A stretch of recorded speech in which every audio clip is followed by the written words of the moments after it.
السلام عليكم، صحة فطوركم ان شاء الله تكونوا كامل بخير. اليوم غادي نشارك معكم وصفه هذا الكاطو ديالي بالليمون. هذه اخر وصفه درتها قبل العيد بيوم.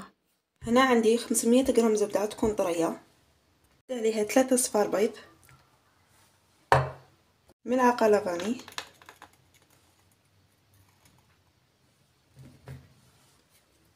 هنا عندي نص كاس سكر،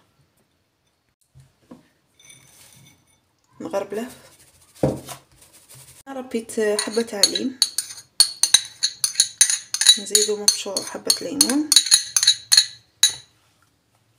نخلطهم بالباتر ولا بيدكم عادي.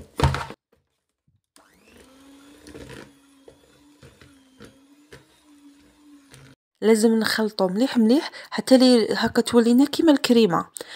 شوفوا سر الصابلي باش يكون ناجح هي انك الدهان يكون طري وتخلطوه غايه، هذا هو، ما يبقاوش فيه دوك الحبيبات هذوك كيما هكا. عندي كاس الا ربع نشاء او مايزينا، نغربله،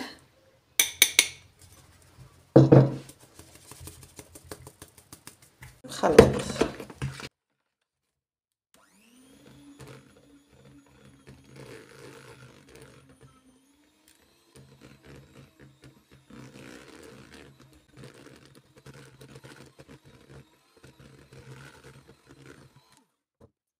نزيد عطر الليمون، عندي هذا وكاين هذا وهذا تاني، هذاك شغل خفيف ما يلونش العجينه، وهذاك شغل ملون، يعني كي نديرها هنا في العجينه شغل العجينه تولي صفراء.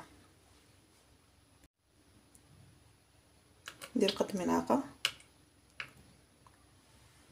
ندير الكاس الاول تاع الفرينه، نضرب له،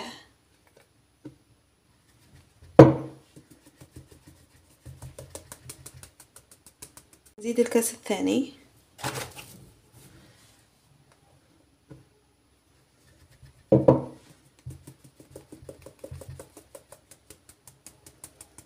راح نلم العجينه، زدت عمرت الكاس الثالث اونكا نسحق ولا نزيد.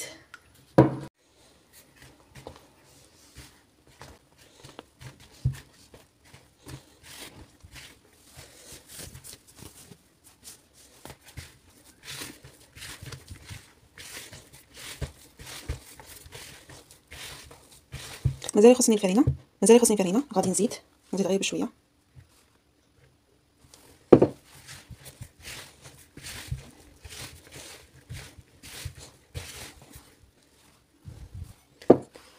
درت الكاس الثالث كامل،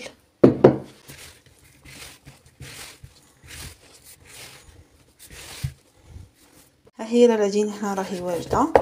دونك جاتني 3 كيسان سوا وخلوها طريه، يعني الصابلي باش ينجح لكم لازم تخلوه طري، كي تكثروا له الفرينه بزاف غادي يجيكم يابس. قسمت العجينه هنايا، هذه غطيتها، هذه غادي نخدم بها. دونك درت الساشيه هذه تاع الخبز، دوك نفتح العجينه. ها هي العجينه بعد ما فتحتها، غادي ندير هذا الطابع تاع الورقه،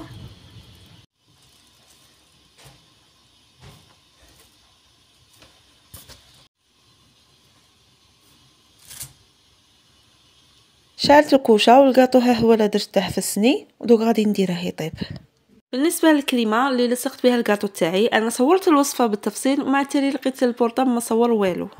وصفه الكريمه فيها الشيكولا بيضاء، نسحق قطعه ونصف قطعه، يعني حوالي 150 غرام، نذوبها في حمام مائي بدون اي اضافات، ما نزيد لها حتى حاجه. نسحق سوبر كريم حوالي 3 مغارف، تلقاوه عند اللي يبيعوا الكاطو كاع، ونعصر حبه ليم ونخلطه معاه. كي تذوب لنا الشوكولا نخلطوا هذاك الخليط هذاك تاع السوبر كريم والليم، نخلطوهم كامل مليح، خلطهم مليح مليح، ومن بعد نزيد لهم 165 غرام زبده ماذا بكم تكون طريه، ونخلطوا بالباتور، ومن بعد نزيد لها 3 مغارف شونتي ونخلطهم مليح مليح، ومن بعدها نلصق بهم الحبه الكاطو. الكاطو قاس لي بزاف، قاس لي كميه هائله، دوك انايا قسمت رسلت نصه وخليت هذا النص ليا. من الفوق درت شيكولا بيضاء ذوبتها، ومن بعد درت ملون غذائي هذاك الاصفر بنكهه الليمون، وكيما هكا طليت عليها من الفوق. دوك التزيين اختياري، انا من بعد راح ندير شويه زيكزاك هكا من الفوق ونزوقه بهذا الورق الذهبي. وصفه سهله وبنينه، نتمنى تجربوها.